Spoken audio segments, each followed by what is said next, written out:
Renowned New York City news anchor Ernie Anastos passed away at age 82. The renowned Big Apple news anchor Ernie Anastos, a reliable voice in the tri-state region for many years, passed away. He was 82. In a statement released online on Thursday afternoon, Fox 5 said, "We share the passing of Ernie Anastos, who died at the age of 82, with profound sadness. His voice, integrity, and enduring influence on New York journalism will never be forgotten. He was an Emmy Award-winning journalist and a beloved former Fox 5 news anchor." According to his wife, Anastos passed away at Northern Westchester Hospital early on Thursday morning for pneumonia, as reported by CBS-2. He covered significant events including the COVID-19 epidemic and the 9/11 terror attacks during his illustrious decades-long on-air career, which garnered him 30 Emmy nominations and wins. Additionally, he won the coveted Lifetime Emmy Award. The patriotic Greek-American was elected into the New York State Broadcasters Association Hall of Fame after working for several prominent New York television networks. He began working at ABC-7 in 1978 and remained there till 1989. According to the State Broadcast Organization, he later joined CBS-2 before switching to WWOR in 1997, and then going back to CBS in 2001. In 2005, Anastos signed a contract with Fox 5 NY, where he and Rosanna Scotto worked together to provide the evening news.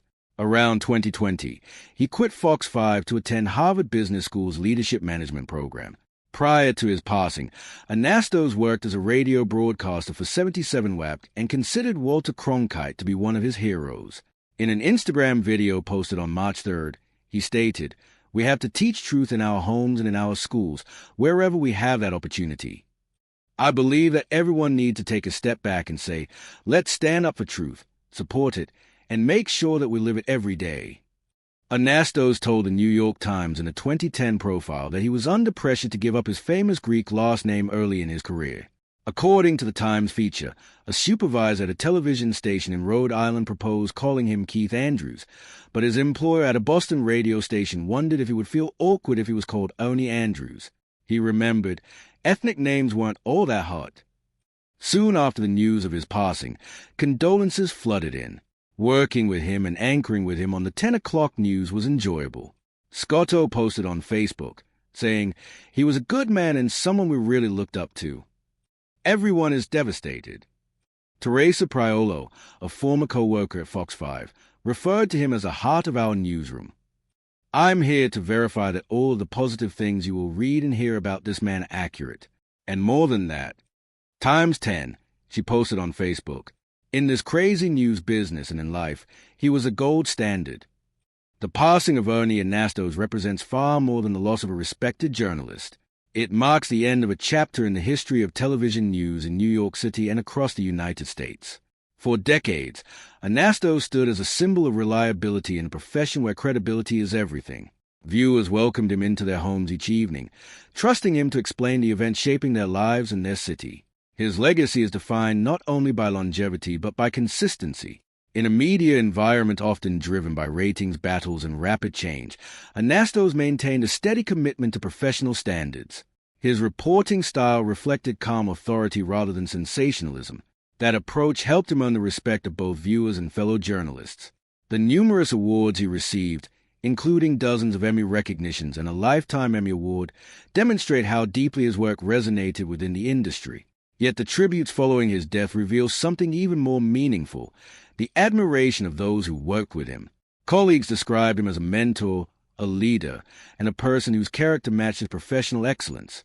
Another enduring aspect of his legacy lies in the cultural barriers he challenged. Early in his career, he faced pressure to change his Greek surname to fit the expectations of television executives. By refusing to abandon his identity, he quietly reshaped perceptions about diversity in broadcasting. His success showed that authenticity could strengthen, rather than limit, a journalist's connection with audiences. Beyond television, Anastos remained active as a radio host and public commentator, continuing to advocate for truth in journalism. Even near the end of his life, he emphasized the importance of honesty in public discourse. That message feels especially relevant today, when public trust in media institutions often faces intense scrutiny.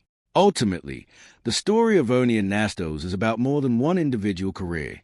It reflects a role local journalism plays in shaping communities. Anchors like him help people understand crises, celebrate achievements, and navigate moments of uncertainty. Over the decades, millions of viewers relied on his voice to guide them through history as it unfolded. Though he is gone, the standards he represented remain an example for future generations of journalists. Integrity, respect for the truth, and dedication to public service defined his work.